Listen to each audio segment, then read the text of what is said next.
Hi అండి. అన్నంలోకి ఇలా పచ్చి కొబ్బరి, మామిడికాయ పచ్చడి చేస్తే చాలా బావుంటుంది. ముందుగా ప్యాన్‌లో ఒక స్పూన్ నూనె వేసి, ఇందులో హాఫ్ టీ స్పూన్ మెంతులు, ఒక టీ స్పూన్ ఆవాలు, ఒక స్పూన్ మినపప్పు వేసి దోరగా ఫ్రై చేయాలి. దోరగా ఫ్రై అయ్యాక ఇందులో 10 ఎండుమిరపకాయలు వేసి ఒక నిమిషం ఫ్రై చేసుకోవాలి.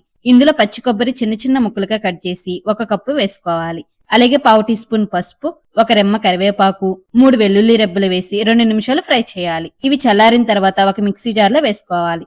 ఇందులో ఒక టీ స్పూన్ జీలకర్ర, రుచికి సరిపడినంత ఉప్పు వేసుకొని కోర్స్‌గా గ్రైండ్ చేసుకోవాలి. చూడండి, ఇలా గ్రైండ్ చేసుకుంటే పచ్చడి చాలా టేస్టీగా ఉంటుంది. ఇందులో పీల్ తీసి చిన్న చిన్న ముక్కలుగా కట్ చేసుకున్న అరకప్పు పచ్చి మామిడికాయ ముక్కలు వేసుకొని మరొకసారి గ్రైండ్ చేసుకోవాలి. ఇలా గ్రైండ్ చేసుకున్నాక ఇందులో తాలింపు కోసం ఒక స్పూన్ నూనెలో ఒక ఎండుమిరపకాయ, కొంచెం ఆవాలు, కొంచెం జీలకర్ర, కొంచెం మినపప్పు వేసి 4 వెల్లుల్లి రెబ్బలు, ఒక రెమ్మ కరివేపాకు, కొంచెం ఇంగువ వేసి ఫ్రై చేసి ఈ పచ్చడిలో వేసి సర్వ్ చేసుకోవడమే.